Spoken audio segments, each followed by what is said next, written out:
کوئی کسی کی زمین پر قبضہ کیے ہوئے ہے, کوئی کسی کے کھیت پر قبضہ کیے ہوئے ہے, کوئی کسی کا راستہ روکے ہوئے ہے, بیانہ کسی نے کیا, رجسٹری کوئی کرا لیتا ہے, حق کوئی پاتا ہے اور قبضہ کیے ہوئے کوئی ہے, اور پنچایتی کے لیے جب بلایا جاتا ہے تو پنچایتی میں لوگ آنے کے لیے تیار نہیں. تو اوپر کا سوکھا مال دکھا کر نہیں بیچتا, کہتا کہ دیکھو نیچے خراب بھی ہے بھائی, ذرا اس کو بھی دیکھ لو. کہ انسان ہے کہ بھگوان اپنے سامان کا عیب بتاتا ہے.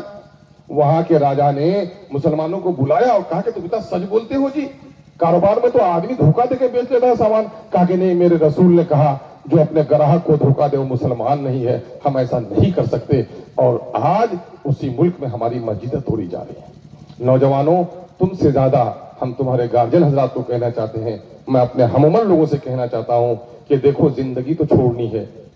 ہر دن جاتے ہوئے لوگوں کو دیکھتے ہو, مرتے ہوئے دیکھتے ہو, لیکن یہ سنگ مرمر کی پتھروں کی دیوار بنانے کے خاطر نہ جانے کتنے لوگوں کا مال غصب کر لیتے ہو, نہ جانے کتنے لوگوں کا رشوت دیتے ہو. اسلام کو پرامن کہا گیا, امن کا مذہب ہے اسلام.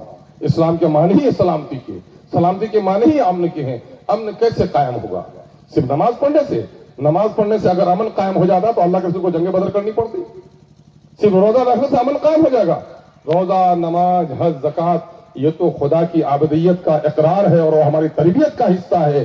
سماج میں امن کو قائم کرنے کے لیے جس طرح اللہ نے قرآن میں کہا وَأَقِيمُوا الصَّلَاةَ وَآتُوا الزَّكَاةَ, اسی طرح سے اللہ نے قرآن میں کہا إِنَّ اللَّهَ يَأْمُرُ بِالْعَدْلِ وَالْإِحْسَانِ, کہ اے مسلمانوں تم کو حکم دیا جاتا ہے تم سماج میں عدل اور احسان کرو. آج سماج میں بدامنی ہے, کوئی کسی کی زمین پر قبضہ کیے ہوئے ہے, کوئی کسی کے کھیت پر قبضہ کیے ہوئے ہے, کوئی کسی کا راستہ روکے ہوئے ہے, بیانہ کسی نے کیا, رجسٹری کوئی کرا لیتا ہے, حق کوئی پاتا ہے اور قبضہ کیے ہوئے کوئی ہے, اور پنچایتی کے لیے جب بلایا جاتا ہے تو پنچایتی میں لوگ آنے کے لیے تیار نہیں. ایسا ہے کہ نہیں ہے؟ اور جاتا ہے کیا معاملہ, تھانہ چلا جاتا ہے. جب تھانہ جاتا ہے تو تھانہ میں بغیر جھوٹ بولے ہوئے کیس ہی نہیں ہوگا. 20 سال 25 سال رشوت کے پیسے دے دے کر, جھوٹ بول کر, اپنے ایمان کو برباد کر کے بھی لوگوں کو فیصلہ نہیں مل پاتا ہے. جب سماج میں فیصلہ نہیں ہو پاتا ہے ایک دوسرے کا دشمن ہو جاتا ہے, اور یہ دشمنی ہمارے نسلوں تک چلی جاتی ہے. بیٹا اس حال سے کیس لڑے, 7 بیگھہ زمین بکے گئی, اس کا بیٹا بھی اس خاندان کے آدمی کو دشمن کی حیثیت سے دیکھتا ہے کہ اسی خاندان نے میرے خاندان کو برباد کیا ہے. یہ پشت در پشت دشمنی جا رہی ہے, وہ دراصل سماج میں انصاف قائم نہیں ہونے کے نتیجے میں. اس لیے اللہ کے رسول نے اس کے لیے ہدایت فرمائی, جب سماج میں تم برائی کو دیکھو تو ہاتھ سے روکو, نہ ہو یہ تو زبان سے ٹوکو, نہ ہو تو دل سے برا سمجھو, یہ ایمان کا ضعیف ترین حصہ ہے. اللہ کے رسول نے ایک حدیث میں فرمایا کہ جبرائیل امین کو اللہ نے حکم دیا, اے جبرائیل امین اس گاؤں کو جا کے الٹ دے. جبرائیل امین نے کہا ہے خداوندہ اس گاؤں میں لوگ نماز پڑھتے ہیں نہیں پڑھتے, بدکار ہو گئے ہیں, جوان بچے بوڑھے عورتیں مرد سب بدکار ہو گئے ہیں, شراب جوا عام ہو گئی ہے, لیکن خداوندہ تیرا ایک نیک بندہ ایسا ہے جو ہمیں سے تصویر میں مصروف رہتا ہے اور پلک جھپکتے پر تیری نافرمانی نہیں کی. دل یہ کہتا ہے کہ اللہ کو اس کے بچانے کی کوئی سبیل کرنی چاہیے تھی. جبرائیل بھی یہی سوچ رہے تھے, لیکن اللہ کا فرمان سن لو کہ اللہ نے کہا اے جبرائیل جاؤ اس کے سمیت الٹ دو کہ وہ تسبیح و تحلیل عبادت تو میرے نام پر کرتا تھا, لیکن میرے بندوں کا حق ضائع ہوتا تھا. سماج کی برائی کو کبھی اس نے ٹوکنے پر تیار نہیں ہوا, ٹوکنے پر تیار, یہ بھی برے لوگوں میں شامل ہے. آؤ جامع مسجد کی پہلی صف میں بیٹھنے والے نمازیوں, حج کرنے والے حاجیوں, آج ہم سماج میں انصاف کے لیے بیٹھنے کے لیے تیار ہیں.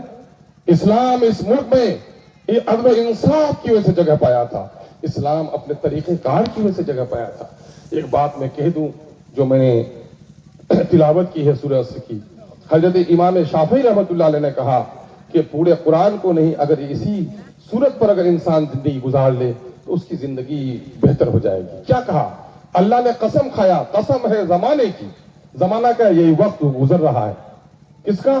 سارے لوگ مل کر دنیا کی ساری دولت جمع کر دیں کہ مغرب کا وقت لوٹا دو, لوٹ کے آئے گا کیا؟ نہیں لوٹے گا. اس کو امام راضی رحمۃ اللہ علیہ نے کہا کہ اس قرآن کی آیت کا مفہوم ہم نے بڑا فروغ سے سمجھا. جب بھی دیکھتے ہوں گے کھانچہ میں مٹھائی اٹھائی بیچنے آتا ہے تو بیٹھ جاتا ہے, لیکن برف بیچنے والے کو کبھی بیٹھتے ہوئے دیکھیں؟ آج کل تو اس کا کنٹینر ذرا ٹائٹ ہوتا ہے تو کہیں تھوڑا رک بھی جاتا ہے. آج سے 10 سال 20 سال پہلے جو لاتا تھا ڈگ ڈگی بجائے لیے تو لیے, نہیں تو پسینے سے شراب, اور یہاں نہیں تو وہ نہیں لیجیے گا تو انوٹلی چلا گیا, نہیں چلا جھاڑی باری, نہیں تو چلا گیا وہ وہ رکتا نہیں تھا, وہ جانتا تھا کہ جتنی دیر ہم رکیں گے اتنی دیر میں میرا برف پگھل جائے گا. تو امام راضی رحمۃ اللہ علیہ نے کہا کہ ان کا برف پگھل رہا ہے تو اتنا پریشان ہے, میری زندگی بھی تو اس طرح پگھل رہی ہے. ہر ایک لمحہ ہم موت سے قریب ہو رہے ہیں, ہر ایک لمحہ ہم حیات سے دور ہو رہے ہیں, اور کہاں یہ وقت ہم گنوا رہے ہیں. لوگوں, شادی کے نام پر, بارات کے نام پر, چوک کے اڈے بازی کے نام پر یہ وقت ہم گنوا رہے ہیں. یہ وقت بڑا قیمتی ہے. اور پھر کیا کہا اللہ نے کہ خسارے میں ہے لوگ. اللہ نے زمانے کی حقیقت کا ذکر کرتے ہوئے کہا انسان گھاٹے میں کیا ہے, سوائے ان لوگوں کے جس کے اندر میں 4 خوبیاں ہوں. کیا خوبی ہوں؟ ایمان لائے, ایمان کے سارے تقاضوں کے ساتھ, عمل صالح کرے, نماز روزہ حج زکات سب کرے. لیکن کہا گیا نہیں, اسی سے کام نہیں چلے گا. وتواصوا بالحق, سماج میں جب ظلم ہو, شرک ہو, کفر ہو, تو حق بات کو پھیلاؤ. جب حق بات کو تم پھیلاؤ گے تو لوگ تمہارے دشمن ہوں گے. جب دشمن ہوں گے تو اس وقت تم صبر کی تلقین کرو. آج ہمارا کوئی دشمن ہے؟ ایک بڑے عالم نے کہا ایسا عالم جس کا ہر پڑوسی اس سے راضی اور خوش ہو, سمجھ لو کہ وہ عالم بگڑ گیا ہے. بات کیسی الٹی لگتی ہے. مولوی صاحب اچھا کوئی برا کہے کوئی, دیندار صاحب صوفی صاحب اچھا برا کہے کوئی. دنیا میں ایسا کبھی نہیں ہوا ہے کہ ایک ایسے انسان کو جو سماج میں حق کو حق کہتا ہو, باطل کو باطل کہتا ہو, سب اچھا نہیں کہے گا.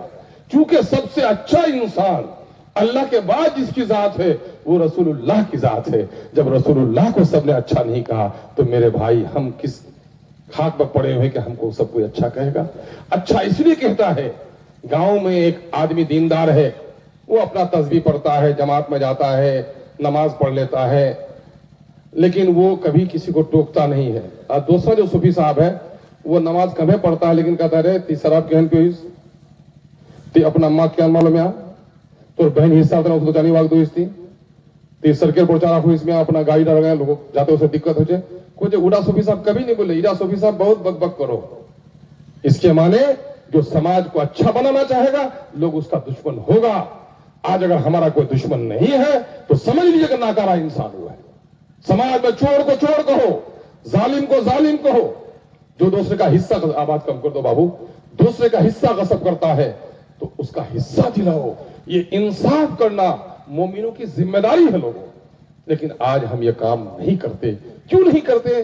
ہمارا اللہ پر سے اور مرنے کے بعد جواب دینا ہوگا خدا کو, یہ احساس ہمارے دلوں سے ختم ہو گیا ہے. احساس کیسے ختم ہوا ہے میں بتا رہا ہوں. مرغی ذبح کیا ہے تم نے آنگن میں, جب مرغی کو ذبح کر کے آنگن میں ڈالتے ہو مرغی تڑپتی ہے کہ نہیں؟ آس پاس کی مرغیاں ٹکٹکی باندھ کر دیکھتی ہیں کہ نہیں؟ تم نے دیکھا ہے کوے کو لٹکتے ہوئے تار میں؟ جب ایک کوا لٹک جاتا ہے وہ کوا ماتم کرتا ہے کہ نہیں؟ وہ اس کے مرنے پر ماتم کرتا ہے. مرغی اس مرغی کے کٹنے پر ٹکٹکی باندھ کر دیکھ کر اپنے موت کو یاد کرتی ہے. لیکن مسلمانوں, جب میت میں جاتے ہو تو آنکھوں میں پانی نہیں, لب میں چائے کی چسکی ہوتی ہے, ناکوں میں گوشت پکنے کی خوشبو ہوتی ہے. اب مردار کو دفنا کر سب سے پہلے میت کے یہاں بھوج کھانے کی آرزو ہوتی ہے. یہ وہ آدمی جس کو موت کا ڈر ہو وہ میت کے یہاں کھانا کھائے گا, میت کے یہاں چائے پیے گا. روزہ رکھنا جس کے نبی نے سکھایا, جس پر روزہ فرض ہے, وہ 4 گھنٹہ بھوکا نہیں رہ سکتا. یہ ہٹ دھرمی ہے, ہٹ دھرمی. یہ ہمارے غیر مسلم بھائی کو دیکھو, ماں کو جو اگنی دیتا ہے وہ سادہ کپڑا پہنتا ہے, کئی دنوں تک نہیں کھاتا یہ سلا ہوا کپڑا نہیں پہنتا, مغموم رہتا ہے. جب اس کو غم میں دیکھتا ہے تو اس کا بیٹا بھی کہتا ہے دادی مری ہے, دادا مرا ہے, تو ابا مسکرا نہیں رہے, ابا کتنے غمگین ہیں. وہ ماں کا مقام سمجھتا ہے. اور ہمارے ہاں ماں مری ادھر گائے کٹی, بیل کٹا, اور چلیے بھوج چل رہا ہے. اور جا کر وہاں پر مٹی دینے کے لیے وہ باپ جس نے زمین دی, جس نے جائیداد دی, جس نے مکان دیا, جس نے پرورش کی, بیٹا اتنا باپ سے ٹوٹا ہوا رشتہ کہ 3 مٹھی مٹی دے کر سب سے پہلے بھاگنے والا بیٹا ہوتا ہے. ہوتا ہے کہ نہیں ہوتا ہے؟ بستی کا لوگ بھی کہتا ہے کہ تیجا گھروں پر مہمان لگ جائے. میرے بھائی, سب سے بعد کو بیٹے کو آنا چاہیے. اللہ کے رسول کے ایک صحابی نے اپنے بیٹے کو نصیحت کی کہ بیٹا جب قبر پر دفنا دیا جاؤں میں تو میری قبر پر اتنی دیر ٹھہرنا بیٹا کہ ایک اونٹ کا گوشت تیار ہو جائے, یعنی دیر تک ٹھہرنا.